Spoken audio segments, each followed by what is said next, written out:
Hi everyone, welcome to Greenlight Jam 2022, the game jam with sprints and deliverables. What is a game jam, you ask? Well, usually it's a 48-hour or 7-day event where the goal is to make a game by the end of the time period. But what makes Greenlight different is it's actually 35 days, so 5 whole weeks. And it comes with the added structure of deadlines through our sort of mini jam process, where you're going to be doing what is called a sprint, a sort of production cycle along the way. So you might ask, well, isn't that just a month-long game jam? Not really. There are kind of these game of a month programs, and there's a lot of sort of month-long game jams, but they don't really have a consideration of what you're supposed to do along the way. So our deliverables and sprint cycles ensure that you stay active on the project and kind of work through a specific series of stages of development. So we're very excited to have you. We can't wait to see the games that you make. Please make sure to join the Discord, as well as the 4 itch pages. So we have 4 different itch pages that we're going to ask you to submit for each of those sprint jams along the way. Also in the Discord you can see our code of conduct, so please go ahead and take a look at that, as well as the role channel, which lets you set your pronouns, your time zones, your skill set, and whether you're looking for a team or if you're going to be solo jamming. Before we move on to the keynotes, let's cover a couple important FAQs. So first up, can you work on something you've already started? We really prefer that you don't, but if you do, we want you to start fresh. So as an example, let's say you had a 48-hour jam, you made a game, you kind of liked it, it was a cool idea, but you didn't really get what you wanted to do with it. It's a great chance to start over, right? Concept it again, start from the ground up, pencil sketches and all sorts of ideas get to come back out, start a whole new prototype, and just kind of develop it out with a larger scope and kind of more intention in mind. Sort of think of it like a sequel, right? You're making the second version of your game, a bigger and better version.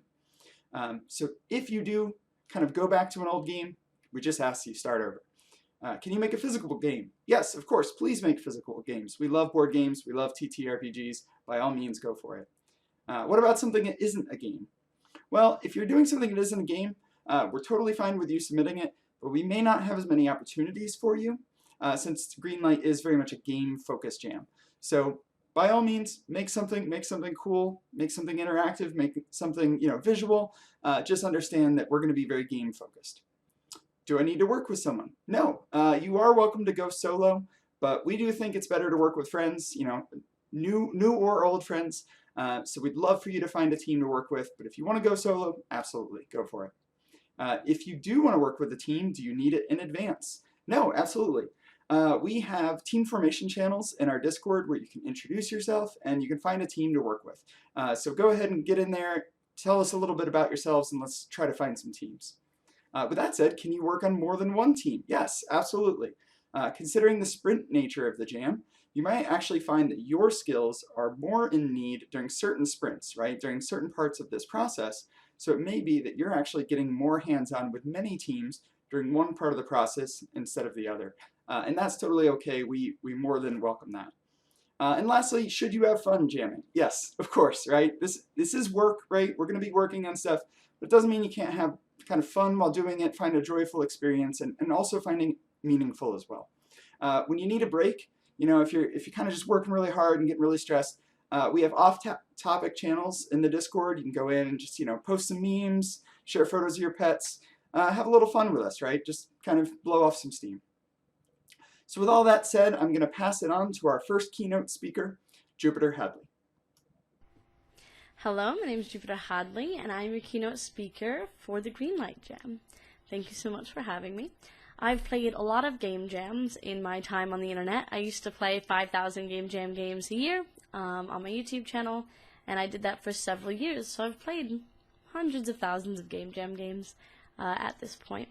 And so what I'm here to talk to you about is how to make your game jam game stand out a little bit. When you are given a theme during a game jam, this game jam has a long amount of time, so I'm just going to go straight into what you should do. Make a list of what comes to mind for your game ideas and pick the 4th or below option on your list. Often when there's a theme or diversifiers, a lot of people go with the first or second thing that comes to mind, which will be what everyone else also thought of. When you have a bundle of games, your game's not going to stand out if it has exactly the same concept around other games. So having games that are more unique despite having the same theme can really make your game shine through the rest of them. as you do have such a long game jam time, do make the most out of it. One of the key components to a game is if it feels good, if it feels fun. I know not all games are designed to feel fun, but we're going to use fun as the term here. Once you have a main mechanic made in your game, you should work on making that feel good, making that feel fun, making sure that people use that mechanic in a good way and are like, I like the feel of this. If you've got a good mechanic that feels polished and feels fun, even if your game doesn't have sound or you don't have enough time to get the assets in, it'll still feel good, and they'll remember that time that they spent doing that thing that felt good more than they'll remember sound or graphics. So ensuring that you have a good main mechanic and then building around that can give you a really good game. When it comes to making games generally, you'll want people to play test. This is important, especially if you make platformers or puzzle games, because you as the developer might be playing this level 100 times and know the solution by heart. So you might make it just a little bit harder each time you play because you've got it done a little bit faster. But if you give that to someone who's never played before, they might not be able to make that puzzle.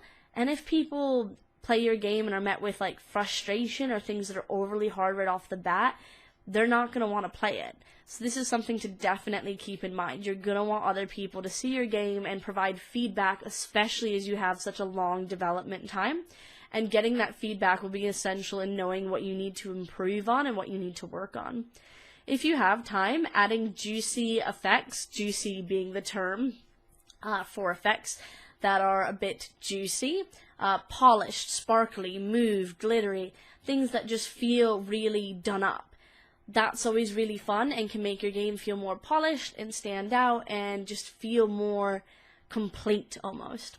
If you add different unique aspects to your game, like Easter eggs or interactive main menus or a tutorial that's easy to play through, that can also make your game stand out. And with a month and a bit, you definitely have enough time to flesh out some extra features if you get your game done early enough.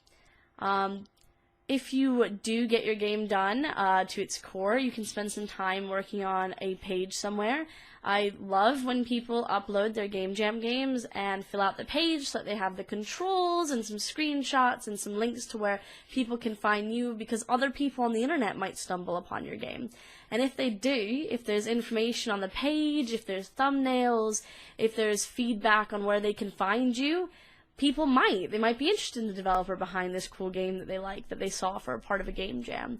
And so having that interlinking is always good as well. I'm sure that you'll do great in whatever you make at your game jam, and I'm looking forward to seeing some of the games. There's so much time in this one. Don't leave everything until last minute. Do work on it bit by bit. But at the same time, don't overwork yourself. Don't sweat it if you don't get stuff done in time. But plan ahead so that you do know what you're meant to be doing each week, and you're not just going into it blind and hoping that whatever you complete is good enough. I'm sure that it will be good enough, but having the ability to plan ahead and then execute your plan is really useful, not only in just game jams, but in creating games as a whole.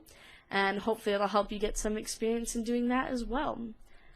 That's all for me. Thank you so much for having me, and hopefully this was informational, helpful. You can follow me on Twitter at Jupiter_Hadley and send me any questions you have there. Bye.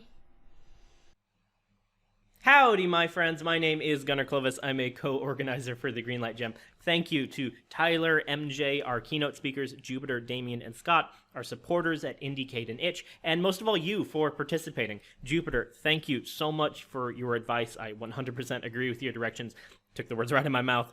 Building off of what you said, I'll also advise some specific ways you can improve that game feel and juice, how you make that elusive feeling of fun and polish. Some rapid-fire actionable tips that you can implement to your games even at the end of a project.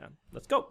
Controls should provide instantaneous feedback to the player. Don't accelerate player actions as much. Rather, make it snap immediately on a button press. Speed up your animations. Shake the camera and change the camera's zoom. Make the camera tween and move around. In fact, just tween everything. Everything should move or bounce or react to the player Everything should also make a sound effect. Randomly vary the pitch of your sounds just a little bit. Use a nice color palette. Google one, or use a color palette generator like coolers.co. Include music, even simple music, and crossfade it. Add particle effects to every player action and verb and enemies in the world, pretty much anything. Use post-processing effects like chromatic aberration. It's very easy to do in Unity and most game engines. You can also do hits flashing red and white, or freezing the game for a split second, adding recoil, make the controller vibrate if you're using gamepads. Really, it's all just about providing feedback to the player, that everything the player does should have a response, and ideally multiple responses through sound, visuals, and maybe even touch with that gamepad. But that's all for now. Please take it away, Scott. Hi, I'm Scott. Welcome to Greenlight Jam. I'm going to talk a little bit about kind of my history with prototyping and why it's important to me, and game jams also. I did my first game jam. Now it's been 20 years ago, and it was the first 48-hour Ludum Dare competition, right? And I was super green. Back then, you kind of had to write your own engine. Even there wasn't like Unity or anything like that, but it was a great time. Like, my game didn't do well, but it was a great time. And since then, I've pretty consistently done prototypes and game jams just to get ideas out. And I've collected them, and I still have a lot of things going back even to those days 20 years ago, and have shared them on Twitter and some other places as well. So I think one thing that's important for prototyping in general for me is, one, some of the biggest projects I've worked on have greatly benefited from prototyping at its core. Definitely more indie stuff like Luna and Shadow Physics, but even when I've worked in AAA, like on Call of Duty, I've done prototypes in a microcosm for various features, right? And obviously, no one is prototyping all of a AAA game, but it's a great way to explore ideas. Because one important thing is, and early on in my career, I worked on games part-time with a friend of mine, and we'd have long debates on Instant Messenger about whether or not a certain design idea or feature would work. In some cases, these debates would outrun the time it took to actually implement the feature. So often, I would advocate for something, then I would sit down and start to prototype it and realize it wasn't going to work, and I didn't like it myself. So I think if you can, and if you can spend the time, and even if it's on paper, building something playable and actually playing with it or interacting with it is significantly more important than just generating ideas. Not that idea generation isn't important. So I'm a strong believer in try and get your prototype done as quickly as possible, because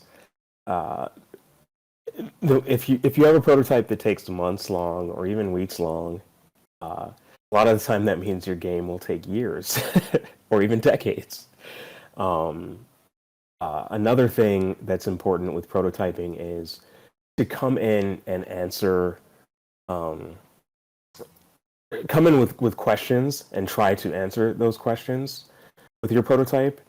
Open-ended prototyping and exploration can be useful in some cases, but a lot of the time you end up meandering, or you start focusing on the wrong things, right? So once you have a specific question and you have ways you think you can answer it,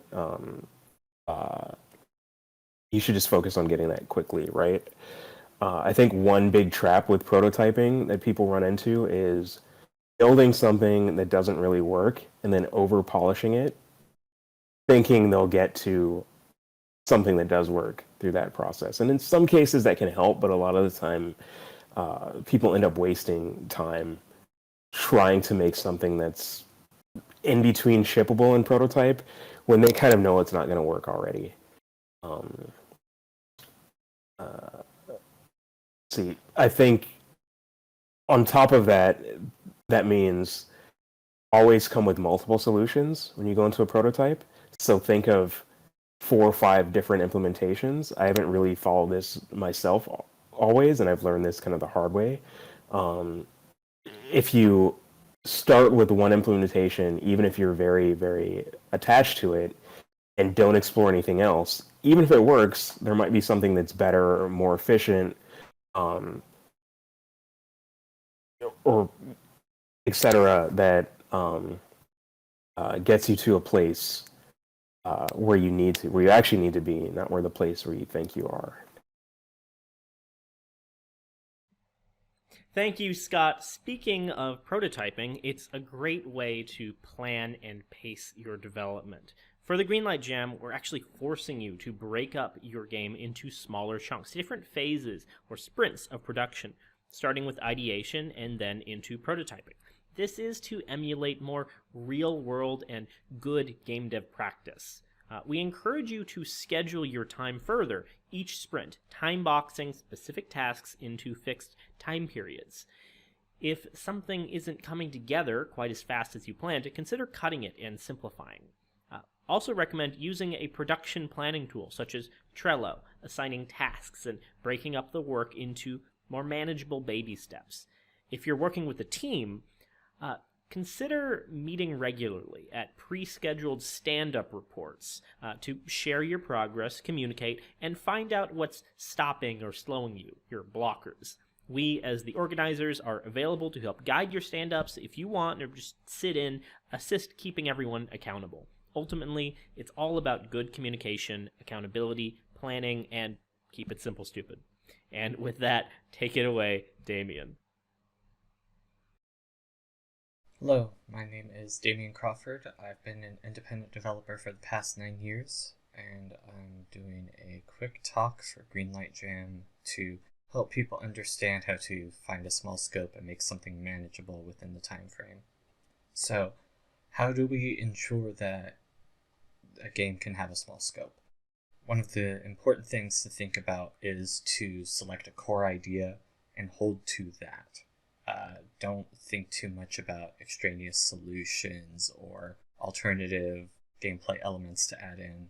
You don't necessarily need to put in a crafting system or weapon durability or, wildly different generated maps, that sort of thing.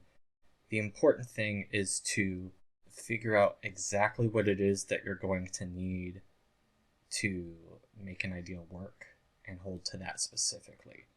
Because ideas can kind of be shelved for later when you know that you're going to have the time to be able to do it. Maybe you're working with something and you think, oh, actually, item durability would be really good for this. I'm not saying that that's bad, but that is a whole other system. So it might be good to figure out the core system, combat, movement, physics, those sorts of things, and then figure out, okay, we actually do have time for this. Because there's absolutely things that can be done that are interesting, but just because it's interesting doesn't mean you have to do it, and you don't have to mash them all together, because that's going to start really adding time to how all the other systems play with each other, and that consumes time. I think one of the end goals for this that I personally hope people understand is that time is money. The faster that you're able to get a project off the ground and running, the sooner it's able to actually be sold and start making a profit, and the less time you have to spend on surviving development. So, let's actually discuss managing your time a bit. This game jam runs over 4 different time periods where you focus on different aspects of development. It's very important to try and keep to these time frames. Don't try and do tasks outside of the timeline. If you come up with the ideas and you're like, oh, okay, well, we can work on this. We can start doing production on this right now.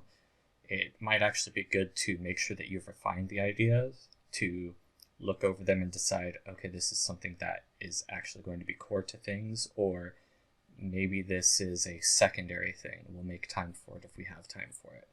And taking the rest of the time that you have available to simply prepare.